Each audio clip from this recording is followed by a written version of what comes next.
Hello students, आज हम पढ़ेंगे पी ब्लॉक एलिमेंट्स के बारे में एंड पी ब्लॉक में भी हम स्पेसिफिकली पढ़ेंगे ग्रुप 15 एलिमेंट्स के बारे में।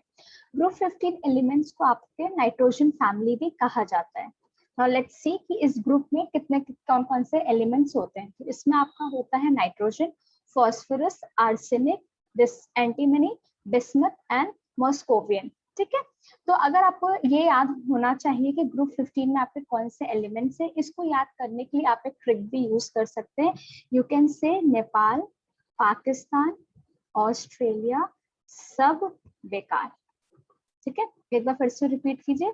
नेपाल, पाकिस्तान, ऑस्ट्रेलिया सब बेकार। इतने एलिमेंट्स होते हैं आपके ग्रुप 15 एलिमेंट्स में, ग्रुप 15 में। ठीक है, अब ये जो मॉस्कोवियन होता है ये भी आपका ग्रुप 15 का एलिमेंट है, बट ये कैसा एलिमेंट होता है, ये आपका रेडियो एक्टिव एलिमेंट होता है। ठीक है, तो रेडियो एक्टिव एलिमेंट होने के कारण इसका जो हाफ लाइफ टाइम होता है वो बहुत कम होता है, यानी ये आपके पास बहुत कम टाइम के लिए अवेलेबल रहता है।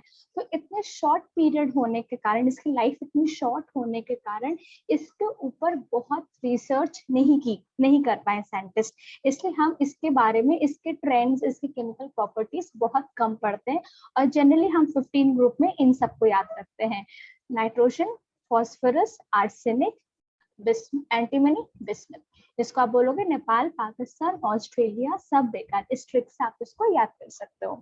ठीक है, अब आगे बढ़ते हैं, इनकी इलेक्ट्रॉनिक कॉन्फ़िगरेशन देखते हैं। अगर आप इलेक्ट्रॉनिक कॉन्फ़िगरेशन देखो तो नाइट्रोजन की ये है, ठीक है, ये आप देख लो। फॉस्फोरस की ये आप, आर्सेनिक की ये है, एंटीमनी की ये है एंड बिस्मथ की ये है। ठीक है, और ये आपके मॉस्कोवियन की है। ठीक, अब हम पढ़ते हैं कुछ ट्रेंड्स के बारे में कि क्या फिजिकल ट्रेंड्स होते हैं, जनरल फिजिकल ट्रेंड्स जो आपका ये ग्रुप शो करता है। तो आगे बढ़ते हैं। सबसे पहले हम पढ़ेंगे इलेक्ट्रॉनिक कॉन्फ़िगरेशन के बारे में। ठीक है, इलेक्ट्रॉनिक कॉन्फ़िगरेशन में आप पढ़ेंगे valence. Valence means outermost shell. Valence shell means जो आपके सबसे बाहर शेल प्रेजेंट है, आउटर मोस्ट शेल, ये उसकी बात कर रहा है। तो ग्रुप 15 एलिमेंट्स का जो वैलेंस शेल इलेक्ट्रॉनिक कॉन्फ़िगरेशन होता है जनरल, वो क्या होता है, NH2NP3। और जहाँ पे आप ये कह सकते हो कि N जो है आपका वो इंडिकेट करता है पीरियड। N indicates period. ठीक है, ये आपका जनरल कॉन्फ़िगरेशन होता है, ये जनरल कॉन्फ़िगरेशन होता है। अब देखते हैं ये कैसे आया।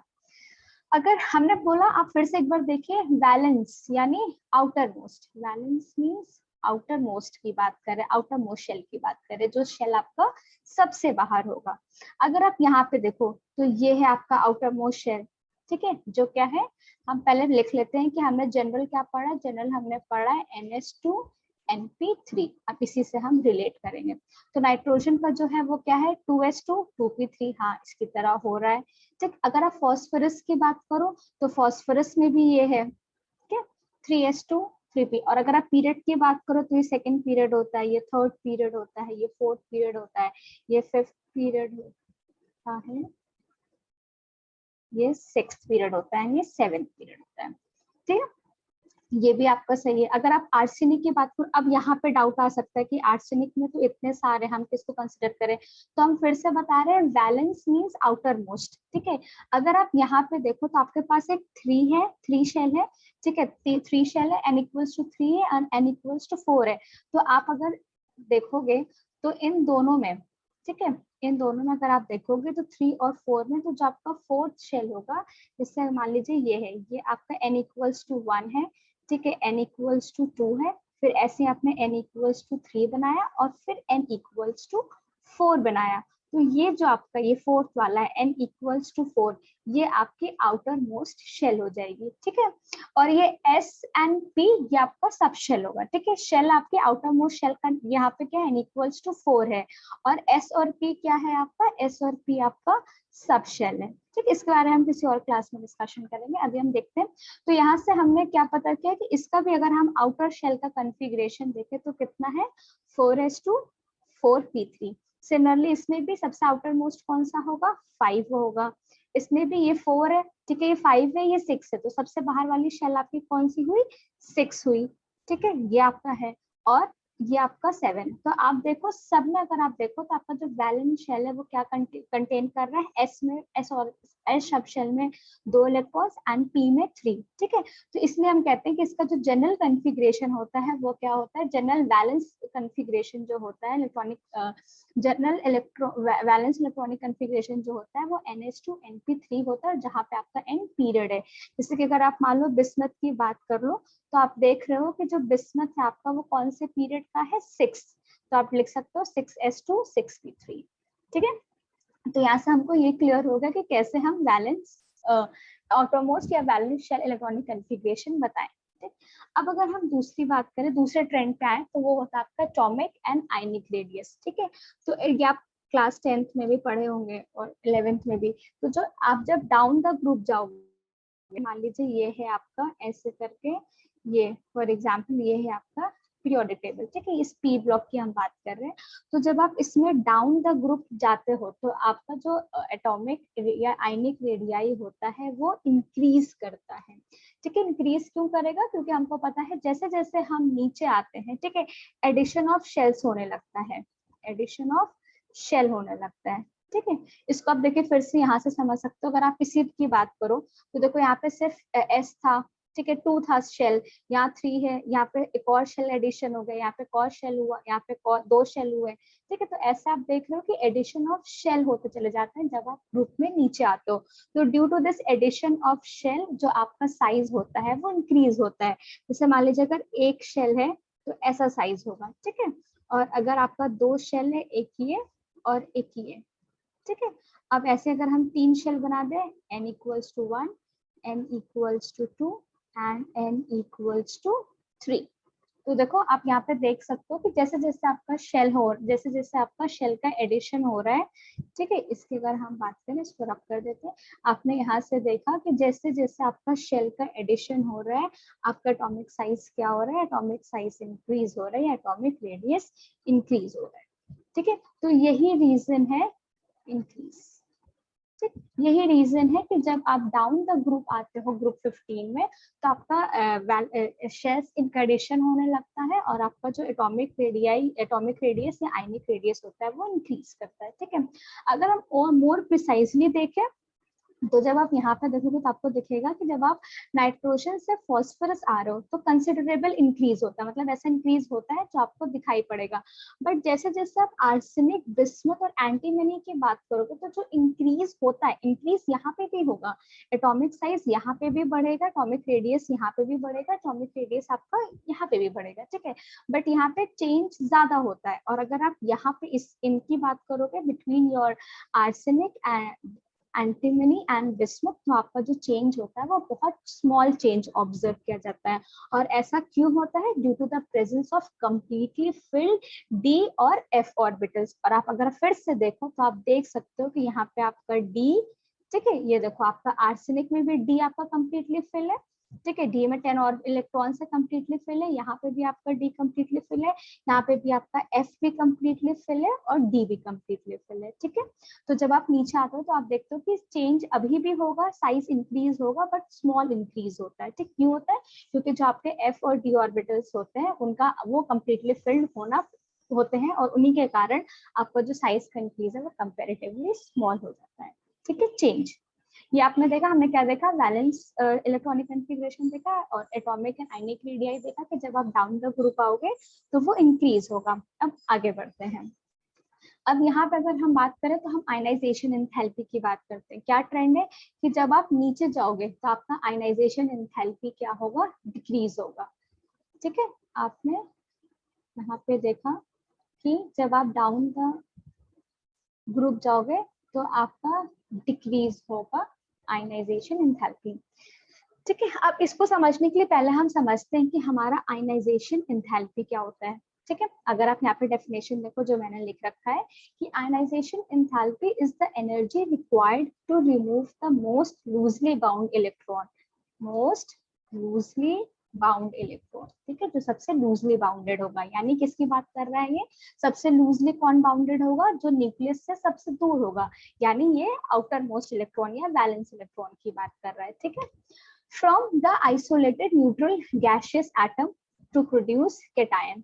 आइसोलेटेड मीन्स जो अकेले एग्जिस्ट कर सकता है, न्यूट्रल मीन्स जिस पे कोई चार्ज ना हो। तो ये कह रहा है जैसे फॉर एग्जाम्पल ये है आपका कोई एटम, ठीक है, ये एटम है, इसने अपना इलेक्ट्रॉन लूज कर दिया, तो इसको आप कहोगे कि इसको करने में, इस इलेक्ट्रॉन को लूज करने में जितनी एनर्जी लगी है, ठीक है, इस इलेक्ट्रॉन को लूज करने में जितनी एनर्जी लगी है उसी को आप कहोगे आयनाइजेशन एंथैल्पी, ठीक, आयनाइजेशन एंथैल्पी। तो अब यहाँ पे ये कह रहे हैं कि जब आप ग्रुप 15 में नीचे की तरफ आओगे, डाउन द ग्रुप, तो आपका जो आयनाइजेशन एंथैल्पी है वो घटने लगेगा due to the gradual increase in size. अब देखते हैं, इसको समझते हैं। जैसे कि मान लीजिए for example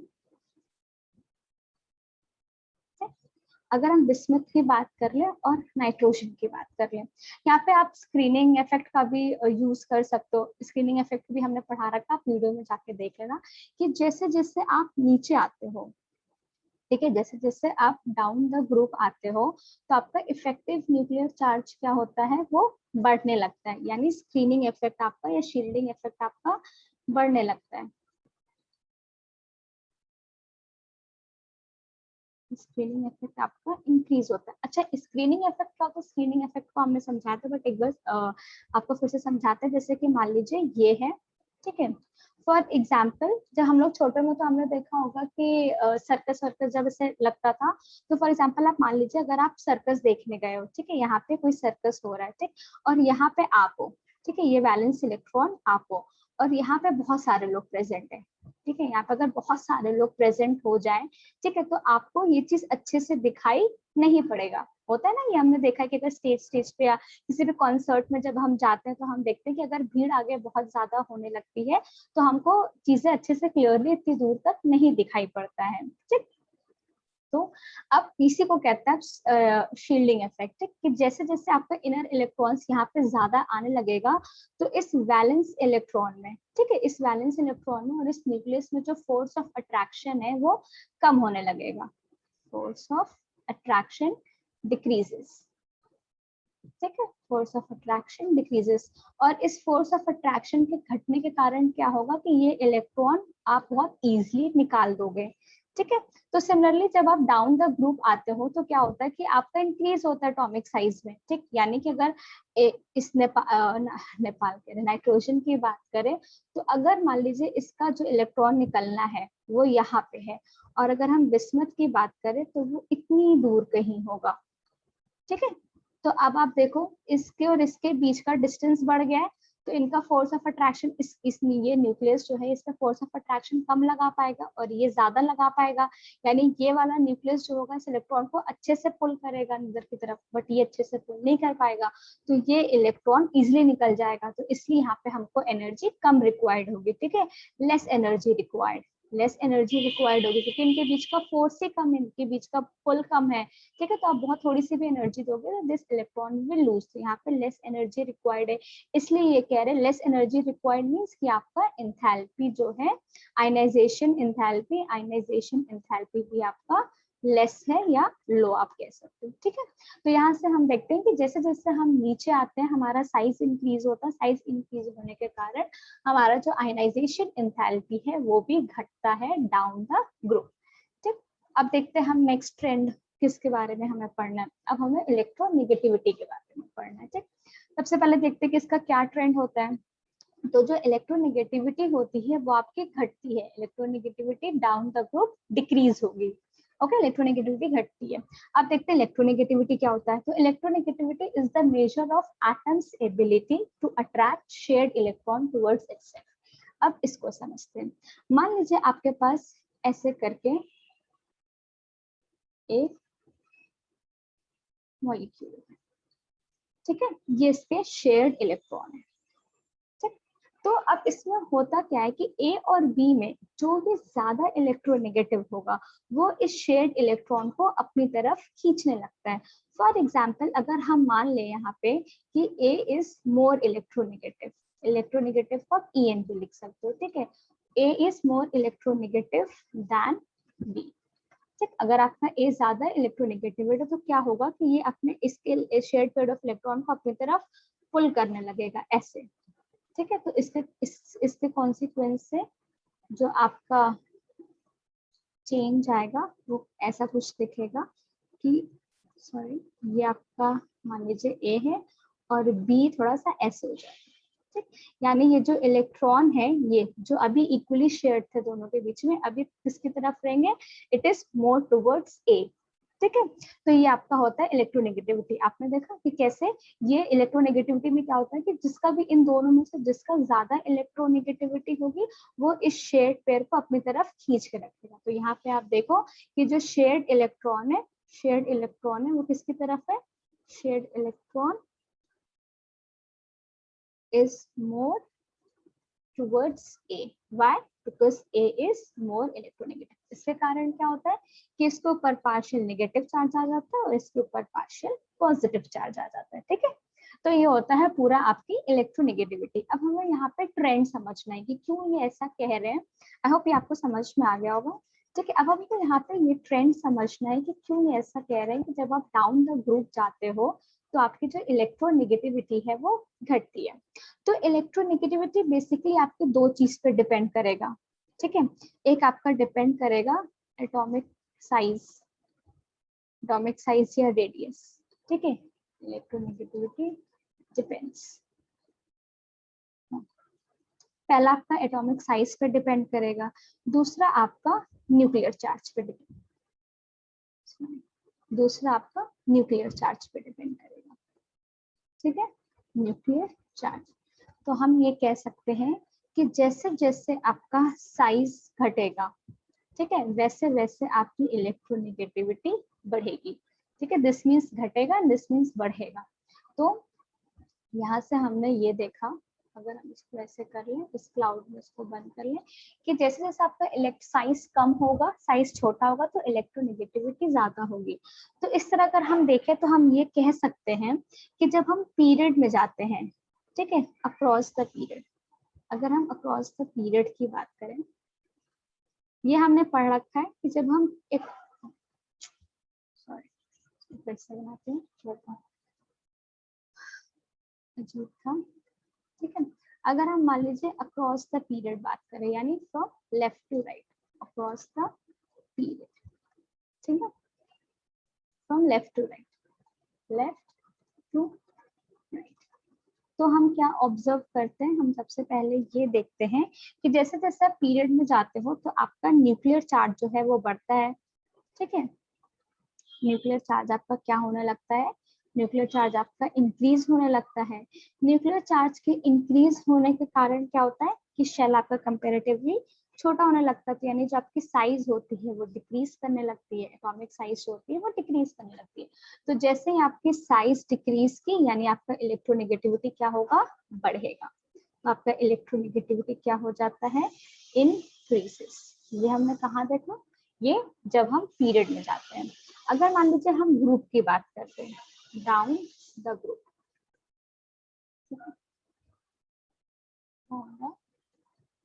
group top to bottom, अगर हम टॉप टू बॉटम की बात करें तो यहाँ पे जो आपका न्यूक्लियर चार्ज होता है वो बढ़ता है, न्यूक्लियर चार्ज इंक्रीज। ठीक है, यहाँ पे भी आपका न्यूक्लियर चार्ज इंक्रीजेस होता है, बट ये जो आपका न्यूक्लियर चार्ज इंक्रीज का इफेक्ट होता है ये यहाँ पे बहुत ज्यादा डोमिनेट नहीं कर पाता। यानी इस इफेक्ट ऑफ न्यूक्लियर चार्ज को, जो आप एक इलेक्ट्रॉन, आपको पता है ना, जैसे जैसे आप डाउन द ग्रुप जाते हो आपका शेल, एडिशन ऑफ शेल होने लगता है। ठीक है, ये आप देखो एडिशन ऑफ शेल होने लगता है। तो ये जो इफेक्ट जो इंक्रीज होता है न्यूक्लियर चार्ज को, ये ओवरकम कर देता है एडिशन ऑफ शेल। ठीक है, जो आप शेल ऐड कर देते हो ये इस इफेक्ट को ओवरकम कर देता है। तो और एडिशन ऑफ शेल से क्या हो जाता है, आपका साइज इंक्रीज हो जाता है। यहाँ पे साइज वाला फैक्टर ज्यादा डोमिनेट करेगा, तो आपका साइज क्या होता है, इंक्रीज हो जाता है। और हमने यहाँ पे देखा कि जैसे आपका साइज इंक्रीज होगा तो इलेक्ट्रोनेगेटिविटी क्या हो जाती है, डिक्रीजेस। ओके, तो यहाँ से हमने निकाला कि जब भी हम डाउन द ग्रुप आएंगे, जैसे फॉर एग्जांपल ये आपका ग्रुप है, फिर से बोले नेपाल, पाकिस्तान, ऑस्ट्रेलिया सब बेकार, इसको इस तरह रट लो। अगर आपकी कोई अपनी ट्रिक है तो आप उसको भी फॉलो कर सकते हो, अदरवाइज अगर कोई ट्रिक नहीं तो आप इस तरह भी याद कर सकते हो। तो जैसे आप डाउन द ग्रुप आओगे आपका क्या होगा, इलेक्ट्रोनेगेटिविटी डिक्रीज करेगी। Electronegativity decreases. ठीक है, अब नेक्स्ट ट्रेंड की तरफ बढ़ते हैं। अब हम देख रहे हैं मेटालिक और नॉन मेटालिक कैरेक्टर।